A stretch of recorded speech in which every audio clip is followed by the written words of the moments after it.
এবং আমরা বিশ্বাস করি এই আন্দোলনে যারা শহীদ হয়েছে, ইভেন এখন পর্যন্ত ইসলামী ছাত্র শিবিরের শহীদ সংখ্যা কত অনেকেই প্রশ্ন করেছেন। আমরা বলেছি যত শহীদ হয়েছে সবগুলো ইসলামী ছাত্র শিবিরের। আমরা সবাইকে অন করি। ইসলামী ছাত্র শিবির যদি 20 জন 50 জন 100-150 জন নিয়ে চলে যায় এই 2000-এর মধ্যে, বাকিরা নিল 150, বাকিরা 150, এরপরে যে বাকি যে 600-700 থাকবে এরা কার ঘরে যাবে? ইসলামী ছাত্র শিবির এই জন্য সবাইকেই নিয়ে নিয়েছে। আমাদের অবদান না, আমাদের অ্যাফিলিয়েশন বলবো। আমরা শুরু থেকেই ঢাকা বিশ্ববিদ্যালয়ে, আপনারা জানেন আমাদের যারা দায়িত্বে ছিল তারা যুক্ত ছিল। এবং মানে একটা জায়গায় শুধু বলি, যখন 17 তারিখে ইন্টারনেট ব্ল্যাক আউট করে দেওয়া হলো, তখন সারা দেশের আন্দোলনগুলো কিভাবে অর্গানাইজ হবে, সারা দেশে যেভাবে গ্রেপ্তার করা হচ্ছে, তাদেরকে থানায় মুভ করানো, কোর্টে উঠানো, তাদের মামলাগুলো দেখা, বা আহত হচ্ছে তাদের চিকিৎসা সেবা প্রদান করার এই দায়িত্ব দেওয়ার জন্য অর্গানাইজ কোনো ফোর্স সারা বাংলাদেশের কোথাও কাজ করেন। আর কেন্দ্রের বা ঢাকা থেকে যারা কর্মসূচি দিত তাদের পক্ষে এটা কখনোই পসিবল ছিল না যে সারা দেশের সাথে এই কমিউনিকেশনটা মেনটেন করা। সমন্বয়কদের যখন গ্রেপ্তার করা হয়ে গিয়েছিল প্রথম লেয়ারে, 8 দফা দাবি যেটা উত্থাপন করা হয়েছিল এবং তারা মেনে নিয়েছিল, তখন আমরা বলেছিলাম যে এটা জোর করে মানানো হয়েছে। আমরা নিজেরা স্টেটমেন্ট দিয়ে এরপরে 9 দফা দাবির সাথে আমরা অংশীজনদের সাথে আলাপ আলোচনা করে 9 দফা দাবি প্রণয়ন করেছি এবং বলেছি এইটাই হচ্ছে মূল দাবি, আগের 8 দফা বাদ। তারা অবশ্য তৎকালীন সময়ের ডিবি প্রধানের চাপাচাপির কারণে প্রধানমন্ত্রীর সাথে বসে জিনিসটা সমাধানও করতে চেয়েছিল। আমরা বলেছিল শেখ হাসিনার পদত্যাগ ছাড়া দ্বিতীয় কোনো ওয়ে নাই। এটা বলার পরে সমন্বয়করা রাজিও হয়।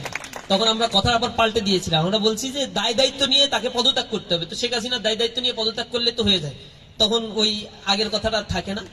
তো সব মিলে আমরা এই জায়গাগুলোতে সারা দেশ কানেক্ট করা, ঢাকার স্পটগুলো নির্ধারণ করা। ঢাকা বিশ্ববিদ্যালয়ে যারা সমন্বয়ক ছিল তারা তো একটা ঘোষণা দিত কোন স্পটে আন্দোলন হবে, কে দাঁড়াবে, কে আহত হলে কোথায় নিয়ে যাওয়া হবে, তাদের ডিফেন্সের জন্য লাঠি সোটার অনেক প্রয়োজন ছিল, অনেক সাপোর্টের দরকার ছিল। এটা অর্গানাইজ ফোর্স ছাড়া এটা অসম্ভব বিষয় ছিল। ইসলামী ছাত্র শিবিরের এই জায়গা থেকে আমরা তাদের পাশে ছিলাম, সামনে ছিলাম। আপনাদের রাজশাহীতে তো যারা ছিল তারা দেখছে, চিটাগাং বা সারা দেশের ক্ষেত্রেই আমি যেটা করতাম, যোগাযোগ মেনটেন করা, কর্মসূচি অর্গানাইজ করা, এই দায়িত্বগুলো থাকার কারণে খুব কঠিন মুহূর্তেও যখন আমার নাম্বারগুলো ট্র্যাকিং হতো, সকালে একটা নাম্বার, বিকেলে একটা নাম্বার, রাতে একটা নাম্বার, এক জায়গায় ঘুমাতাম আর এক জায়গায় 15 কিলোমিটার দূরে গিয়ে কথা বলে এসে 5 কিলোমিটার দূরে ফোন খুলে তারপরে আবার আসতাম, থাকতাম। এভাবে করে আমাদের দিন রাত চলতো। ওই ইন্টারনেট ব্ল্যাক আউটের সময় অফলাইনে কথা বলা যেত। ওই সময়ও যাতে কেউ মনক্ষুণ্ণ না হয়, আন্দোলনটা হারিয়ে না যায়, ছাত্রদের সাথে মনোবল যোগানো, আহতদের চিকিৎসা সেবা প্রদান করা, যারা নিহত হচ্ছে। আমি নিজেও কয়েকটা জানাজায় উপস্থিত হয়েছি, পরিচয় দিয়ে কথা বলতে পারি নাই, জাস্ট গিয়েছি, কথা বলে জানাজা পড়ে দিয়ে চলে আসতে হয়েছে। আমরা সর্বোচ্চ চেষ্টা করছি ছাত্রদের পাশে থাকার জন্য। আর কন্ট্রিবিউশনের কথা কোনোদিন যদি আমাদের কোনো স্মারক বের হয়, চেষ্টা চলছে, আপনারা সেইখানে বুঝতে পারবেন। তবে আমরা বলবো আন্দোলনটা স্বতঃস্ফূর্ত ছিল এবং যত মানুষ নেমেছে কার্যত মানে সকল শ্রেণী পেশার মানুষের অংশগ্রহণটা এখানে মুখ্য ছিল। তো আল্লাহ রাব্বুল আলামিন আমাদেরকে ফ্যাসিবাদ মুক্ত করেছেন, এটাই আল্লাহর কাছে আমরা দোয়া করি, সামনের বাংলাদেশটা যেন তারুণ্য গড়ে তুলতে পারে। আল্লাহ আমাদের তৌফিক দিন। এটার সাথে একটা সম্পর্ক কোশ্চেন আছে, আমার মনে হয় যে অনেকেরই এটা একটা জানার আগ্রহ আছে যে সারা দেশে প্রচুর আলোচনা হয়েছে এটা নিয়ে যে 153 জন সমন্বয়কের মধ্যে 138 জন শিবিরে, আসলে কি এমনটা না? বিষয়টা আমরা কতজনকে এগুলো তো বলি না, আমরা বলছি এখানে কোনো রাজনৈতিক আইডেন্টিটি নিয়ে যেহেতু সমন্বয়ক হয়নি কেউ, সুতরাং এখন কাউকে সমন্বয়ক বলে দাবি করা এবং এতজনের মধ্যে এতজন, এটাও খুবই বাজে একটা মানে মানসিকতার পরিচয় বা ছোট মানসিকতার পরিচয় মনে করছি।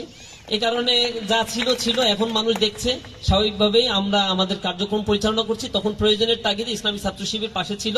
আবার দেশের যদি প্রয়োজন হয় ঐক্যবদ্ধ হয়ে আন্দোলন করার সব সাপোর্ট দেবে। এর আগে নিরাপদ সড়ক আন্দোলন, এর আগে কোটা আন্দোলন, নুর সাহেবও হয়তো বলবে যে তাকে কে হেল্প করেছে। তার আগেও যত আন্দোলন ছিল, শেখ হাসিনা হয়তো ছাত্র শিবিরকে পেলে গুলি করে মারতো, কিন্তু এই পরিচয়টা দিতে পারতাম না, কিন্তু শরীরে তো রক্ত ছিল, অন্যায়ের বিরুদ্ধে কথা বলতে আমরা রাস্তায় থাকতাম। 23 জন ছাত্রলীগ থাকবে, এটা তো হয় না ভাই। আমাদের কমিটিগুলো 1977 সালে প্রতিষ্ঠার পর থেকে কোনোদিনই কোনো কমিটি এইভাবে প্রকাশ করা হয়নি। যার যা দায়িত্ব, আমাদের 180 সদস্য বিশিষ্ট কোনো কমিটি হয় না, দায়িত্ব যার 15-20 জন, এতটুকুই। এর বাইরে নিচের দিকে অর্গানিক পদ্ধতিতে সংগঠন পরিচালিত।